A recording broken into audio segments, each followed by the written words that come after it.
વડોદરાથી સમાચાર સામે આવી રહ્યા છે। વડોદરામાં તાપમાનનો પારો 43 ડિગ્રીને પાર ગયો છે। ગરમીના કારણે હીટ સ્ટ્રોકના દર્દીઓમાં વધારો થયો। 400થી વધુ દર્દીઓ અસહ્ય ગરમીનો શિકાર બન્યા। ઝાડા, ઉલટી, કોલેરા, કમળાના દર્દીઓમાં વધારો નોંધાયો છે। અશુદ્ધ પાણીના કારણે પાણીજન્ય રોગચાળો વકર્યો હોવાનું હાલ સામે આવી રહ્યું છે। ઝાડા, ઉલટી, કોલેરા, કમળાના દર્દીઓમાં વધારો થયો છે। 400થી વધુ દર્દીઓ અસહ્ય ગરમીનો શિકાર બન્યા છે। ગરમીના કારણે હીટ સ્ટ્રોકના દર્દીઓમાં જોકે વધારો નોંધાયો છે। અશુદ્ધ પાણીના કારણે પાણીજન્ય રોગચાળો વકર્યો છે। હીટ સ્ટ્રોક એકચ્યુઅલી આપણે ત્યાં વધારે રિપોર્ટ ના થાય, મોટાભાગે એસએસજીમાં જ એનો એ થતું હોય છે।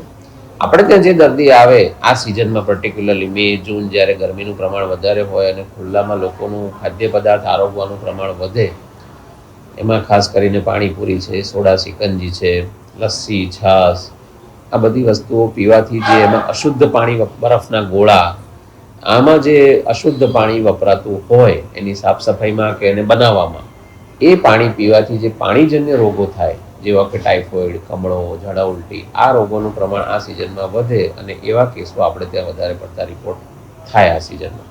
શેરડીનો રસ એકચ્યુઅલી હાઇજેનિક રીતે જો કાઢવામાં આવે તો એ શરીર માટે 100% સારો છે, પરંતુ થાય છે એવું કે એની જે શેરડીના રસની જે ગ્લાસની સાફ સફાઈ માટે જે પાણી વપરાતું હોય એ શુદ્ધ ના હોય, અથવા તો શેરડીના રસમાં જે બરફ મેળવવામાં આવતો હોય એ બરફ જે પાણીમાંથી બન્યો હોય એ ક્લોરિનેટેડ ના હોય ને એના કારણે શેરડીનો રસ પીવાથી પણ પાણીજન્ય રોગો થતા હોય છે। શેરડીનો રસ એ પ્યોર ગ્લુકોઝ છે। વધારે પડતો તમે લો તો ગ્લુકોઝનું પ્રમાણ વધે, પર્ટિક્યુલરલી જે ડાયાબિટીસનું દર્દી હોય અથવા તો નેચરલી પણ આપણે જોઈએ તો જેની ઉંમર 40-45 થી ઉપર હોય એણે વધારે પડતો શેરડીના રસનું સેવન કરવું જોઈએ નહીં। ડાયાબિટીસ વાળા